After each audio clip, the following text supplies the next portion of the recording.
Sr. Costa, o senhor nasceu em 1951. A 20 de dezembro de 1951. Eram tempos difíceis esses.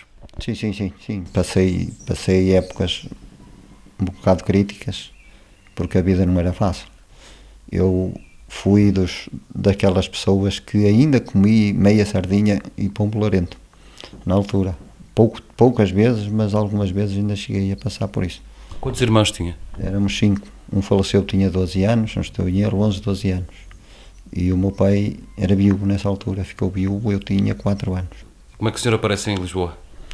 Ora bem, isto é uma história um pouco comprida, não é? Porque eu, aos 21 anos, assentei praça. E foi assentar praça a 10 de abril de 72 em Viseu, no R14. Depois, em julho de 72, foi transferido para Lisboa, com a especialidade de apontador de carros de combate, M47. E daí dei a especialidade em Lisboa. Esteve em Lisboa desde julho de 72 a outubro de 74. Em março de 74 houve um problema qualquer nas escolas da Rainha, que foi o chamado 11 de março, agora a memória não me afeta bem, mas... E a partir daí o comandante da Cavalaria 4 de Santa Margarida, junto com o comandante do Exército, na altura, comandante que era o ministro das Forças Armadas, decidiram mandar 4 carros para Lisboa, para a Cavalaria 7. Eu fui um soldado que foi, portanto, inserido nessas equipas que foram para Lisboa. A dada altura, ali por próximo do 22, 23 de abril, começou a sirene de noite e por vezes berrava várias vezes, e a gente, quando toca a sirene, é hora de levantar, a qualquer hora da noite. Mas nada de especial se passou nesses dias. No dia 24 para o dia 25 de abril, a sirene começou a tocar talvez para 1h da noite ou 1 e pouco, e de hora em hora estava sempre a tocar, até que chegamos à conclusão, pela volta das 5h da manhã ou coisa no género, carregar os carros com munições e os carros de combate, e talvez pelas 6 ou 6h30 da manhã sair para a rua. Tínhamos como comandante o Alferes, o Souto Maior, pessoa a qual eu respeito e respeitava muito na Maré, lidei com ele muito tempo. E esse Alferes, na viagem, na Marginal, que íamos de Belém para o Queixo Sodré, ou para o Ministério da Marinha, disse-nos pela rádio dos carros de combate que tínhamos, que a mim disse-me: Costa, ninguém dá fogo sem minha ordem. E eu: sim senhor, o Alferes está tranquilo, não se preocupe com isso. Mas nada disso, nós não sabíamos nada do que estava a passar. Nenhum de nós soldados sabíamos, nem cabos, nem soldados, sabíamos nada do que estava a passar. Para nós, íamos num simples passeio por ali fora. Mas o Alferes sabia o que estava a passar, mas não nos disse. Talvez para nosso bem não nos disse nada. E o certo é que depois chegamos ao Ministério da Marinha, os carros foram distribuídos, 2 para cada rua. Eu fiquei de um lado, eu no meu carro e outro carro também, com a tripulação, e outros 2 carros passaram para a outra rua. Com aquilo, eu apercebi-me, por volta das 9h30, 10h da manhã, da polícia militar a andar de volta do Alferes, que estava no jardim, assim, despiado dos carros um bocadito, no jardim, e apercebi-me que ele foi preso. Tiraram a pistola e prenderam. Ele meteram dentro do jipe e levaram. E eu fiquei sem saber o que é que se tinha passado com ele, e fiquei sem saber para onde é que ele foi. Sei que ele foi no jipe da polícia militar, na Maré. E com aquilo eu disse para os meus colegas que estavam no carro comigo, que era o condutor e o ajudante de condutor, que o apontador estava sozinho, eu. E eu disse: que é que irá de ser de nós agora, pá? O Alferes foi preso, o que é que nós estamos aqui a fazer? E eles disseram: pá, não sei, vamos aguardar.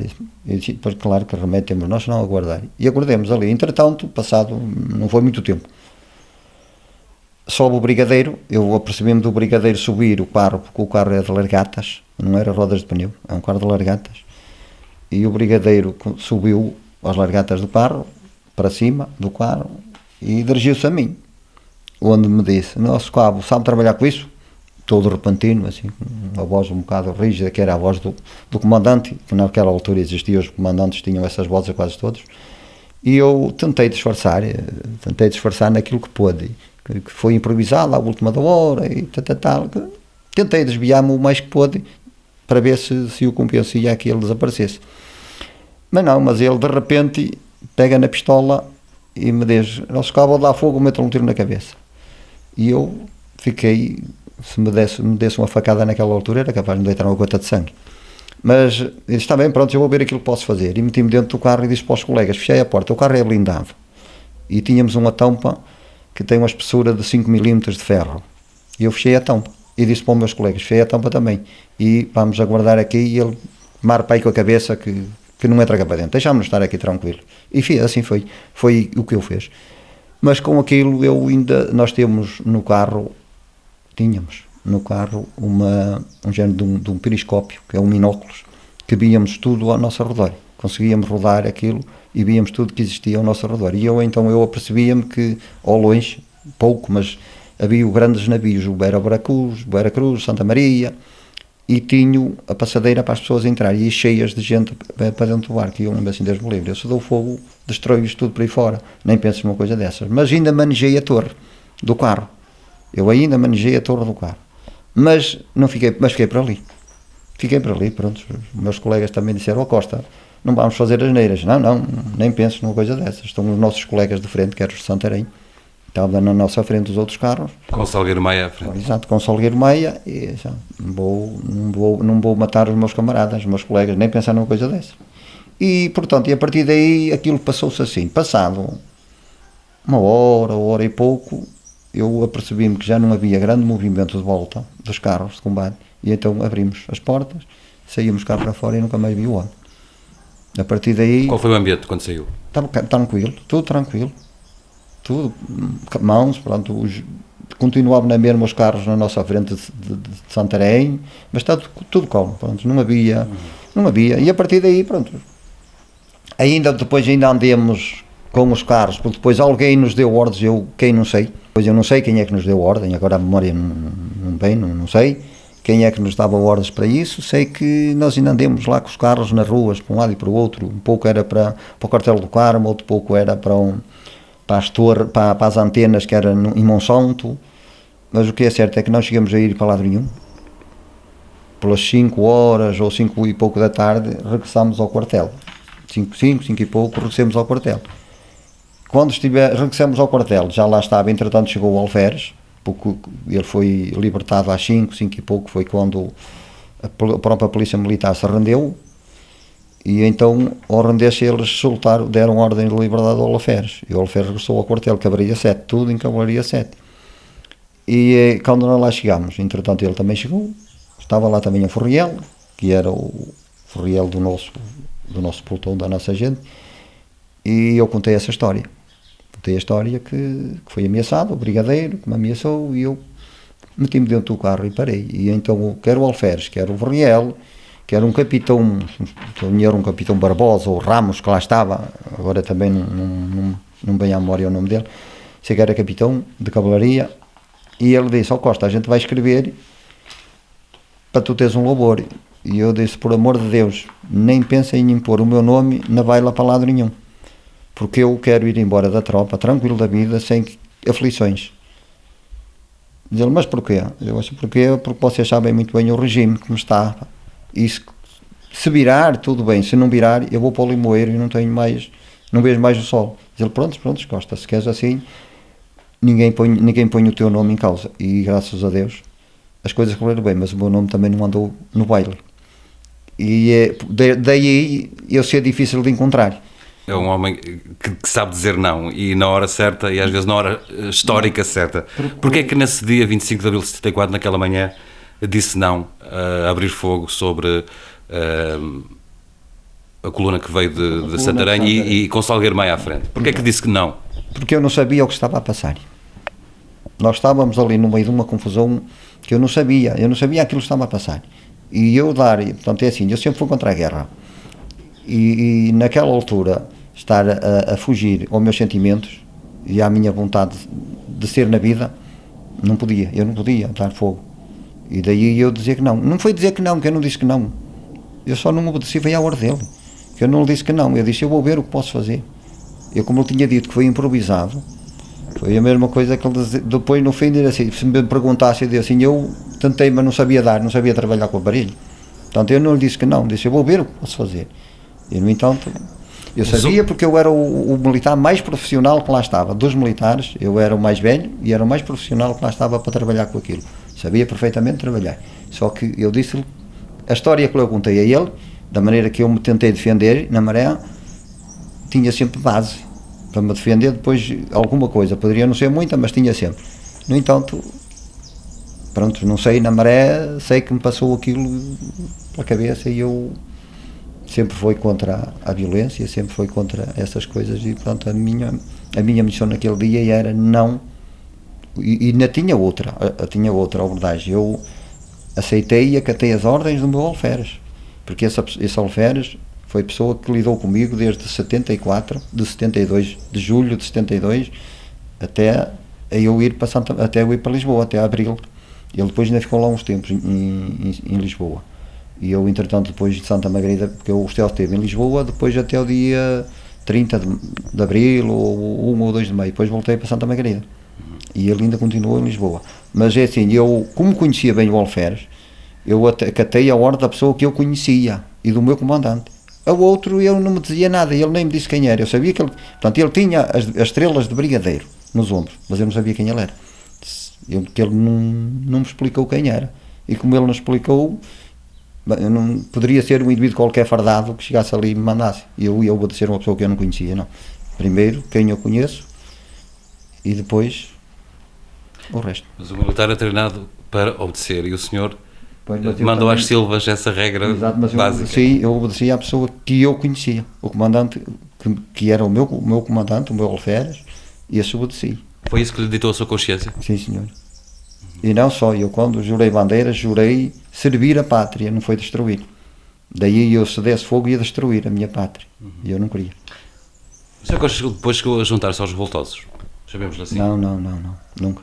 Há uma escrita que diz, Salgueiro Meia, que eu depois que desci do carro, e foi, mas não. Eu nunca passei para o lado do Salgueiro Meia, porque eu não sabia o que estava a passar.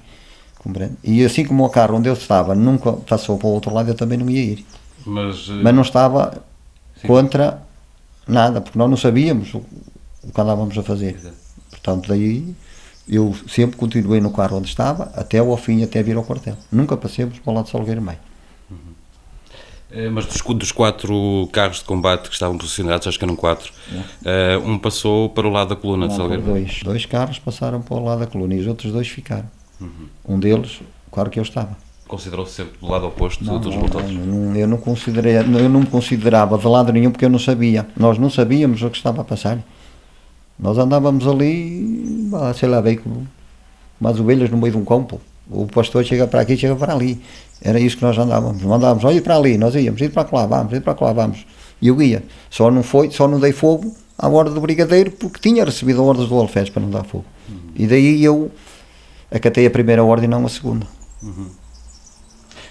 Teve a noção naquele momento que Portugal estava a passar de uma ditadura para um regime democrático? Não tinha. Naquela altura não, porque a gente não tinha acesso a rádio, não tinha acesso a nada. Havia civis na estrada que cantavam glória, mas a gente não sabia o que estava a passar.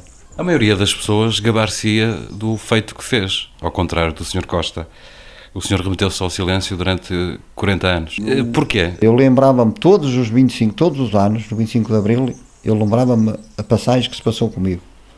Tirando disso, a partir deste dia, cuidava no meu trabalho e a minha vida particular e não... Era procurado por jornalistas, por militares também. Durante estes 39, 40 anos nunca deu entrevistas? Não, porque eu só soube que andava a ser procurado em meio do ano passado, mais ou menos, não estou em erro, meio, junho, mas talvez meio do ano passado, quando me apareceu aqui o jornalista.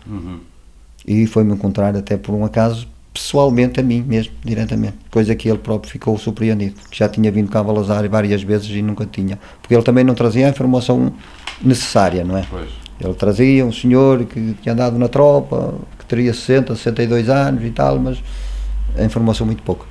Também nunca mais foi a Lisboa, até há bem pouco tempo. Não. Ora bem, eu praticamente a Lisboa nunca fui. Houve um casamento de uma pessoa de família que eu fui lá, mas foi só mesmo de passagem, já fui ao Algarve 2 ou 3 vezes, e assim, mas passava em Lisboa, com certeza, mas já passei na Vasco da Gama, na Ponte, portanto, recentemente.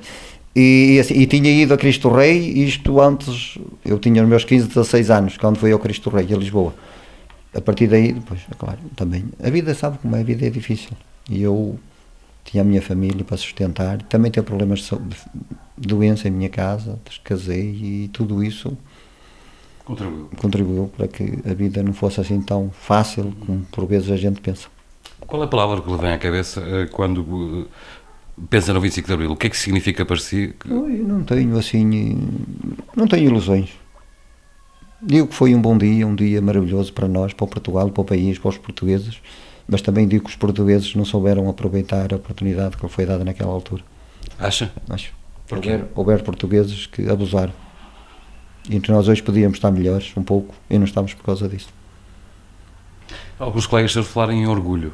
Também se sente orgulhoso? Sim, orgulhoso de ter contribuído para a democracia e para a liberdade. Isso sim.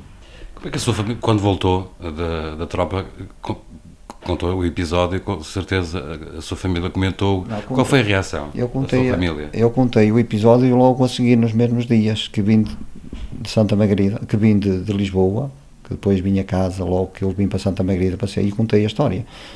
No dia seguinte, até ao 25 de Abril, passado um dia ou dois, eu preocupado em Lisboa, Cavalaria 7, onde estava com a família, com o meu pai e meus irmãos, e liguei para um vizinho meu que morava ali à frente, que nós não tínhamos telefone, mas ele tinha, e liguei e pedi-lhe para que ele viesse a casa e dissesse aos meus pais que eu estava bem, que não tinha tido problemas nenhuns, e ele fez isso, pedi-lhe, ele disse-me logo ao Zé, e estás tudo bem? Estás tudo bem, diga-lhe que eu estou bem, que não houve problemas nenhuns, que está tudo em ordem. Então, ele fez essa delicadeza de vir aqui aos meus pais, e disseram-lhe que, pronto, que lhe disse para ele vir dizer que estava tudo bem, que não havia problemas nenhum. Pronto, a família ficou tranquila, não tinha razões para... Mas contou a história, souberam da história? Depois de eu vir cá. E qual foi a reação dele? O meu pai era um bocado, vá lá, contra o regime antigo. O meu pai era um bocado contra o regime antigo, era um bocado a favor da liberdade, ficou satisfeitíssimo com isso.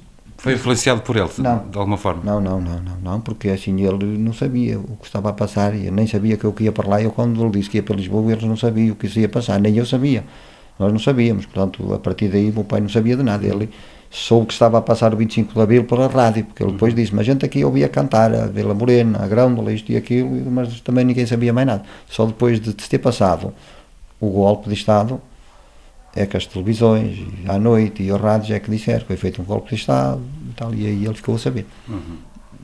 Isso portanto, o senhor já não era casado? Não. Só me casei em 76. E depois contou à sua mulher?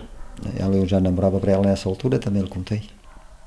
Ela deve ter achado de si que foi um herói? Na altura, na altura a gente também não manifestava grande coisa, porque pronto, não tira de não ser um caso que passou e que eu também disse que não queria falar sobre aquilo porque tinha medo.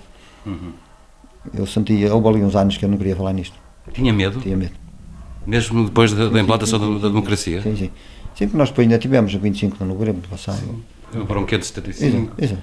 Até 1982 tivemos um Conselho de Revolução. Exato, portanto, tudo isso eu teve um pouco de medo. Ainda havia esses fantasmas? Sim, ainda tinha, por isso é que eu por vezes não queria alarmar muito, pronto, não queria.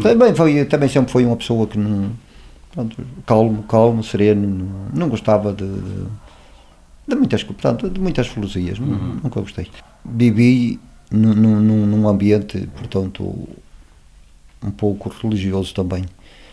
E daí as minhas características de não prejudicar ninguém, nem fazer sofrer ninguém. Se eu não queria que me fizesse sofrer a mim, também não queria fazer sofrer os outros.